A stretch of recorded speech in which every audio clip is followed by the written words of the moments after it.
We started Portland Kettleworks about 2 years ago, pretty much to serve the needs of small and developing breweries.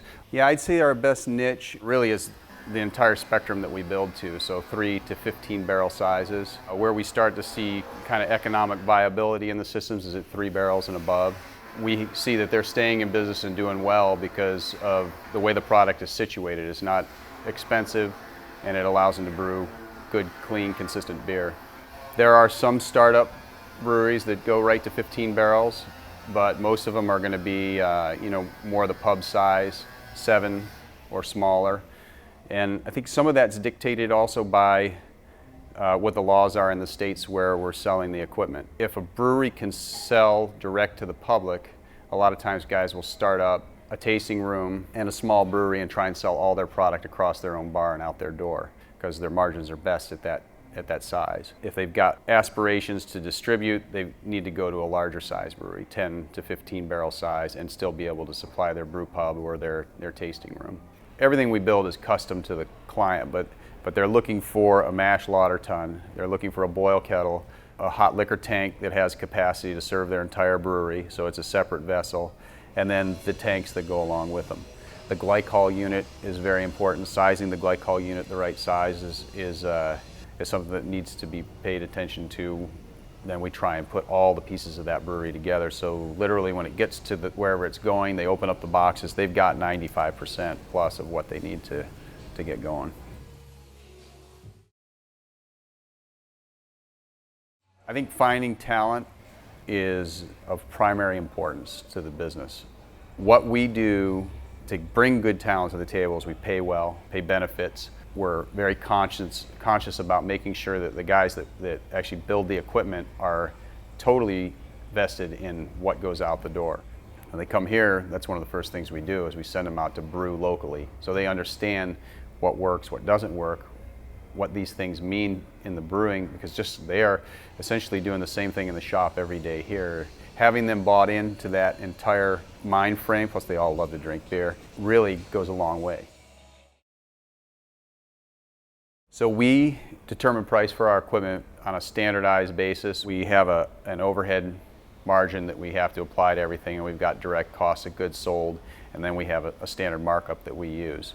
Some things won't bear the full markup, and we'll have to make adjustments to that occasionally. We like to try and we've sort of set the table for how we price things, and we try and stick with that scenario and that equation as much as possible. We have a certain amount of throughput that we can manage in our shop in any given month, and essentially what we say, the way we call it out, is we can build 2 smaller systems that would be in the 3 barrel size, and then we can build, as of today, 1 larger system which would be a 7, 10, or 15 barrel. We're very careful about not overbooking that capacity, because as soon as we fall late on something, everything else downstream becomes late.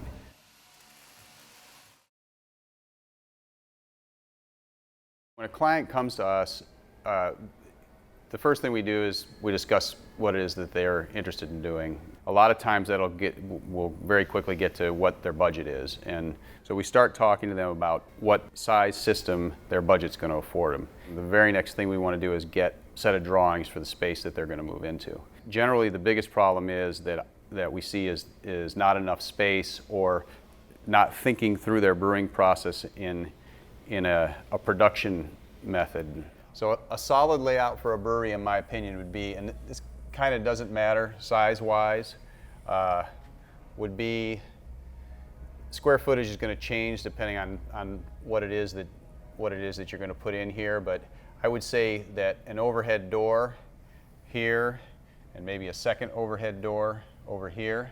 In this scenario, I would probably put the mash tun right here with the mash out grain door facing that overhead door. Your catwalk here, so this is your mash, there's your brew kettle.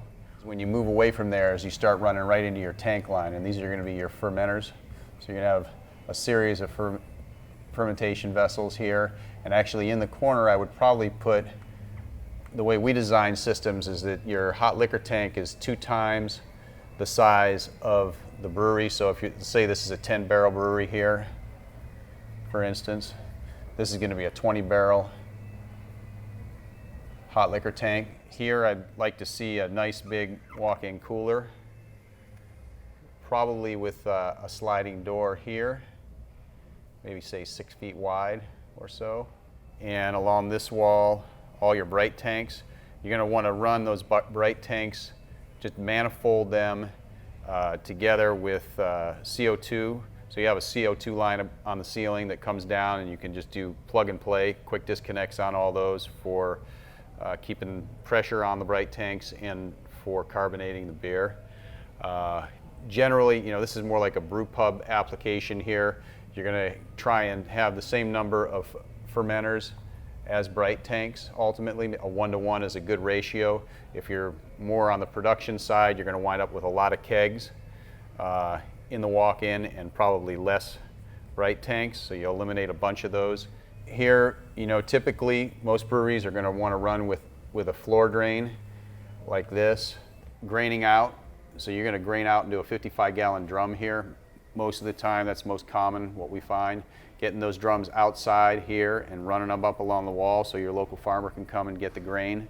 And I think that's kind of the mentality of the whole brewery is don't spend as little time as possible moving product inefficiently.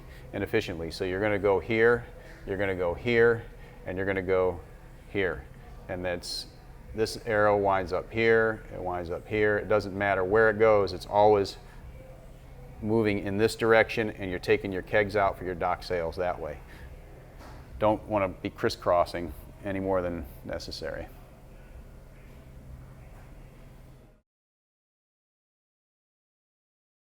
Some common mistakes that I think brewers make would be, one I would say is trying to start too small. I think that they really need to take heart of what the population base is. Where's the nearest brewery to where they're going to be setting up? And if they're going to be a brew pub in a small town on the East Coast that maybe has 20,000 people and there are no brew pubs in town, they need to be set up for what's going to happen when they open the doors and start turning out good beer. They're not going to be able to do it on a 3-barrel system. They need to be thinking about making enough beer to serve their clientele, or they'll just run out all the time. A 15-barrel brewery can turn out 30,000 barrels of beer a year if you have enough tanks. You can produce on a 3-barrel system very comfortably 750 barrels of beer a year and not be working too very hard at it.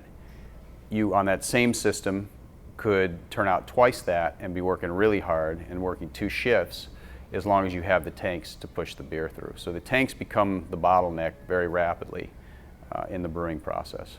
What we've found is some of the most experienced brewers that we work with, these are guys with a lot of years in the business, will buy 3 or 4 fermenters and 1 bright tank to go with them. They can set their schedule up so that they are pushing through those 4 fermenters at a rate that they can handle that capacity in 1 bright tank. I don't think that you can underestimate the importance of setting your brewery up efficiently. Brewing beer is a manufacturing process, so you get one time to set that manufacturing process up. It's no different than making the beer brewing equipment. You get one time to set it up right. Once those pieces are in place, you're going to continue to do the same thing over and over again. And what I've learned from speaking with a lot of brewers is that they have very little patience for little things that are done wrong in their brewery, because every single day they run up against the same problem. Racking arm is too low, my racking arm is too high. Whatever it may be, my tank is too low to the ground. It could be anything, but these are the things that you want to think through and process in the design of the brewery so that you eliminate bottlenecks and you eliminate headaches on a really daily basis. And I think at the end of the day, where we're going to wind up is we're going to wind up with American-made brewing systems. They are customized for the kind of beer that people make and our brewers make in the United States.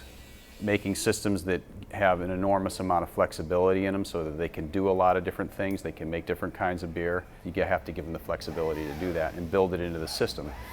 And it becomes, it's a little more of a challenge on the development side of the product to make sure that all those pieces are in place for them, but that's what makes it fun.